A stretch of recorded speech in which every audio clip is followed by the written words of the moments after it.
News pulse Tamil அன்பு இதயங்களுக்கு வணக்கம். இன்று ஈரான் செய்த மிகப்பெரிய செயலை இந்த பதிவில் பார்க்கலாம். இஸ்லாமாபாத்தில் தொடங்கியது அமைதி பேச்சுவார்த்தை. ஆனால் ஈரான் என்ன கூறுகிறது, ட்ரம்ப் என்ன கூறுகிறார்?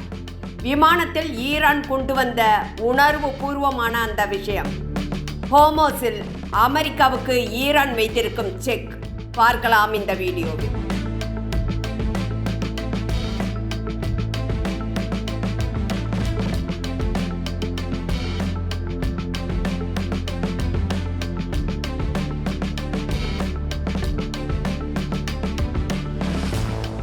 ஈரானில் தாக்குதல் நடத்திய போது அமெரிக்கா தனது நட்பு நாடுகளான நேட்டோ நாடுகளை கண்டுகொள்ளவில்லை. இஸ்ரேலுடன் இணைந்து ஈரான் மீது பிப்ரவரி 28 அமெரிக்கா தாக்குதலை தொடங்கியது. ஈரானின் சுப்ரீம் தலைவர் மற்றும் அவருடன் சேர்த்து மொத்தம் 48 பேர் கொல்லப்பட்டனர். பின்னர் மினாவில் ஒரு பள்ளியின் மீது அமெரிக்கா இஸ்ரேல் தாக்குதல் நடத்தின. இந்த தாக்குதலில் பள்ளியில் விளையாடி கொண்டிருந்த பள்ளி மாணவர்கள் 168 பேர் பரிதாபமாக கொல்லப்பட்டனர். அனைவருமே சிறுவர் சிறுமியர், 7 முதல் 12 வயதுக்கு உட்பட்டவர்கள். இது உலக நாடுகளை உலுக்கி இருந்தது. பள்ளி குழந்தைகளை குறிவைத்து தாக்கியிருந்ததை ஈரான் இன்றும் மறக்கவில்லை, உலக நாடுகளும் மறக்கவில்லை. ஈரானின் பாராளுமன்ற சபாநாயகர் முகமது கலிபஃப் தலைமையில் பிரதிநிதிகள் இஸ்லாமாபாத் சென்றனர். இது குறித்து ட்விட்டரில் ஒரு பதிவை அவர் வெளியிட்டுள்ளார். அதில் இந்த பயணத்தில் என்னுடன் இருப்பவர்கள் மினாப் 168 என்று குறிப்பிட்டுள்ளார். இந்த பதிவு 2026 பிப்ரவரி 28 அன்று மினாப் நகரில் உள்ள ஒரு ஆரம்ப பள்ளியில் நடந்த தாக்குதலில் உயிரிழந்த குழந்தைகள் மற்றும் பணியாளர்களை குறிக்கிறது. அவர் வெளியிட்டிருக்கும் பதிவில் ஒரு விமானத்தின் உள்பகுதி காட்டப்படுகிறது. வழக்கமான பயணிகள் அமரும் இருக்கைகள் உள்ளன. ஆனால் அந்த இருக்கைகளில் பயணிகள் இல்லை. அதற்கு பதிலாக பள்ளி மாணவர்களின் பைகள் வைக்கப்பட்டுள்ளன. ஒவ்வொரு பையிலும் ஒரு குழந்தையின் புகைப்படம் இணைக்கப்பட்டுள்ளது. சில பைகளின் மீது அல்லது அருகில் மலர்கள் வைக்கப்பட்டுள்ளன. இதன் அர்த்தம் என்னவென்றால், அந்த விமானம் ஒரு அனுதாப அடையாளமாக, இரங்கலாக, உயிரிழந்த குழந்தைகளை நினைவு கூறும் ஒரு உணர்ச்சி பதிவாக பார்க்கப்படுகிறது. இது ஏன் முக்கியம் என்றால், இந்த சம்பவம் அமெரிக்கா ஈரான் பேச்சுவார்த்தைக்கு முன்பு ஈரான் தனது சர்வதேச கவனத்தை ஈர்க்க முயற்சித்ததாக தெரிகிறது. மேலும் அமெரிக்கா இஸ்ரேல் இரண்டும் கொடிய நாடுகள் என்பதை உணர்த்துவதாக இருந்தன. முகமது இஸ்லாமாபாத்துக்கு வந்தபோது, நாங்கள் நல்ல நோக்கத்துடன் பேச்சுவார்த்தைக்கு வருகிறோம், ஆனால் நம்பிக்கை இல்லை. அமெரிக்காவுடன் நடந்த பேச்சுவார்த்தைகள் எப்போதும் தோல்வியடைந்தவையாக இருக்கின்றன. ஒப்பந்தங்கள் மீறப்பட்ட அனுபவம் தான் எங்களுக்கு உள்ளது. முந்தைய ஒப்பந்தங்கள் மதிக்கப்படவில்லை. இந்த போரில் அமெரிக்கா தனித்துவிடப்பட்டுள்ளது. நேட்டோ நாடுகள் அமெரிக்காவையும் இஸ்ரேலையும் கண்டித்துள்ளன. அமெரிக்கா உதவி கேட்டது, நேட்டோ நாடுகள் மறுத்தன.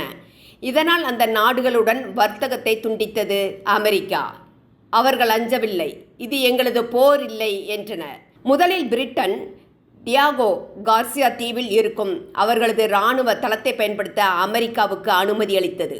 இறுதியில் பிரிட்டன் பிரதமர் கேர் ஸ்டார்மர் பின்வாங்கினார், அனுமதிக்கவில்லை. ஏனென்றால் அந்த தளத்தில் இருக்கும் அமெரிக்காவின் இராணுவ தளவாடங்களையும் தாக்குவதற்கு ஈரான் ஒரு முறை ஏவுகணைகள் 2 அனுப்பின. ஒன்று வரும்போது செயலிழந்தது, மற்றொன்று வான் தடுப்பு அமைப்பால் தடுக்கப்பட்டது. அந்த ஏவுகணை மட்டும் இராணுவ தளத்திற்குள் விழுந்திருந்தால் அங்கு நிறுத்தப்பட்டு இருக்கும் அமெரிக்காவின் B-2, B-52 போன்ற விமானங்கள் பாதிக்கப்பட்டு இருக்கும். இதனால் தற்போது பிரிட்டன் அனுமதிக்கவில்லை. ஐநாவில் ஈரானுக்கு எதிராக பஹ்ரைன் தீர்மானம் கொண்டு வந்தது. வீட்டோ அதிகாரம் கொண்ட ரஷ்யாவும் சீனாவும் அந்த தீர்மானத்தை தோற்கடித்தது. கையை பிசைந்து கொண்டு நின்றது அமெரிக்கா. பேச்சுவார்த்தை தவிர வேறு வழி இல்லை என்ற நிலைக்கு சென்றார் ட்ரம்ப். பின்னர் இறங்கி வந்தார். அமெரிக்காவை கண்டித்த ஸ்பெயின் பிரதமர் பெட்ரோ சான்செஸ், டெஹ்ரானில் எங்களது தூதரகத்தை திறப்போம் என்றார். இஸ்ரேலை கண்டித்தார்.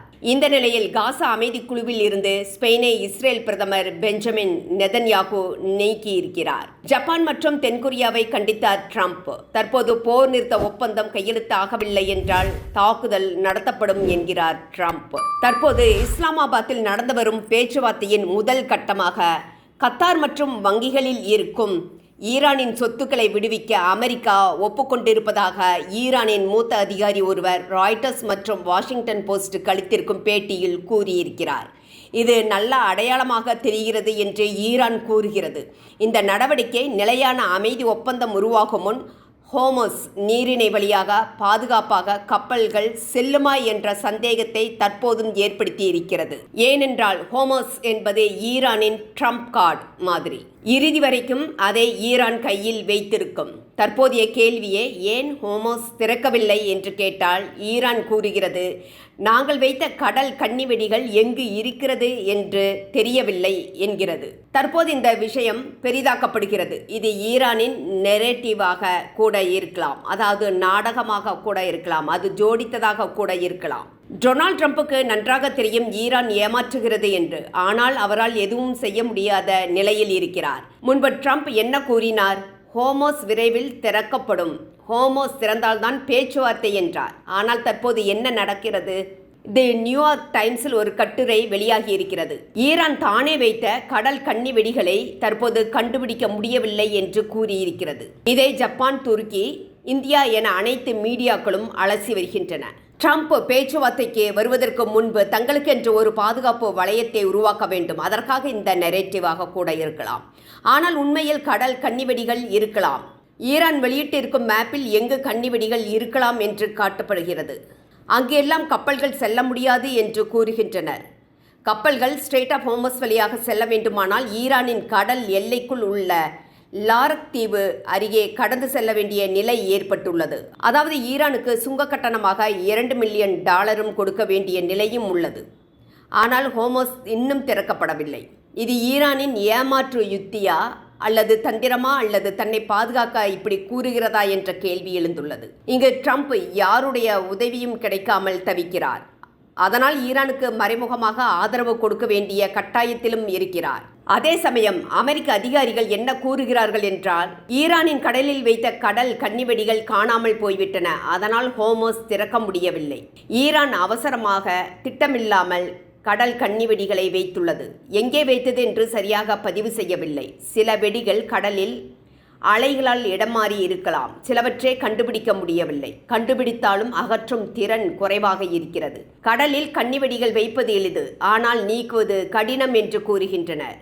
அதாவது வேறு வழியில்லாமல் ஈரானுக்கு சப்பக்கட்டு கட்டுகிறார்கள் என்றுதான் தோன்றுகிறது. ஹோமஸ் இன்னும் மூடித்தான் இருக்கிறது. ஆனாலும் பேச்சுவார்த்தை நடத்த வேண்டிய நிலைக்கு ட்ரம்ப் வந்திருக்கிறார். ஈரான் சிறிய கப்பல்களை பயன்படுத்தி கடல் கன்னிவெடிகளை வைத்துள்ளது. இதை முறையாக செய்யவில்லை. அதனால் இடத்தை கண்டுபிடிக்க முடியவில்லை என்று கூறப்படுகிறது.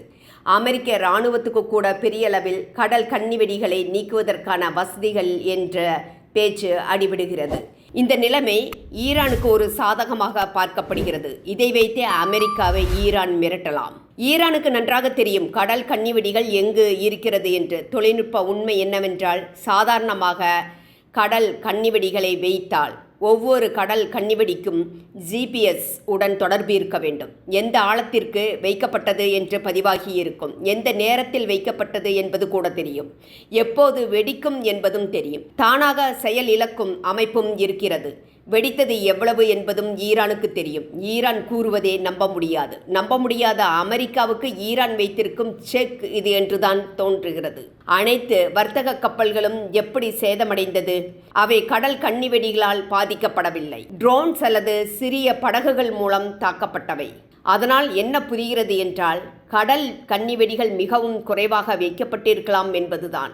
இங்கு ஈரான் மற்றொரு திட்டத்தையும் அரங்கேற்றுகிறது. அதாவது இஸ்ரேல் கப்பல், அமெரிக்க கப்பல், நேட்டோ கப்பல்களை வடிகிட்டு அனுப்பலாம். அவற்றுக்கு மறுப்பு தெரிவிக்கலாம். ஏற்கனவே இதை ஈரான் தெரிவித்திருக்கிறது. இஸ்ரேல், அமெரிக்கா, நேட்டோ நாடுகளின் கப்பல்களுக்கு அனுமதி இல்லை என்பதை திட்டவட்டமாக ஈரான் கூறியிருந்தது.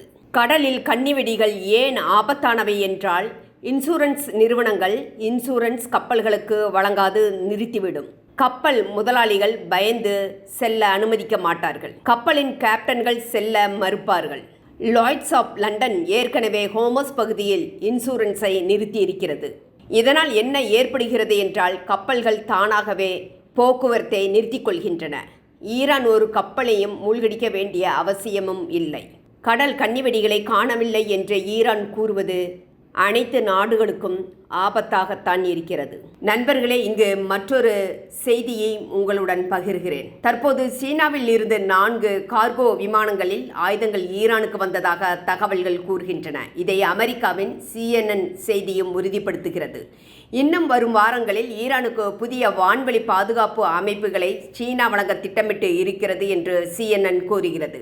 இது தோளில் சுமந்து ஏவக்கூடிய எதிர் விமான ஏவுகணைகள் என்றும் CNN குறிப்பிடுகிறது. சீனா இந்த ஆயுதங்களை நேரடியாக அனுப்பாமல் மற்ற நாடுகள் வழியாக அனுப்பலாம்.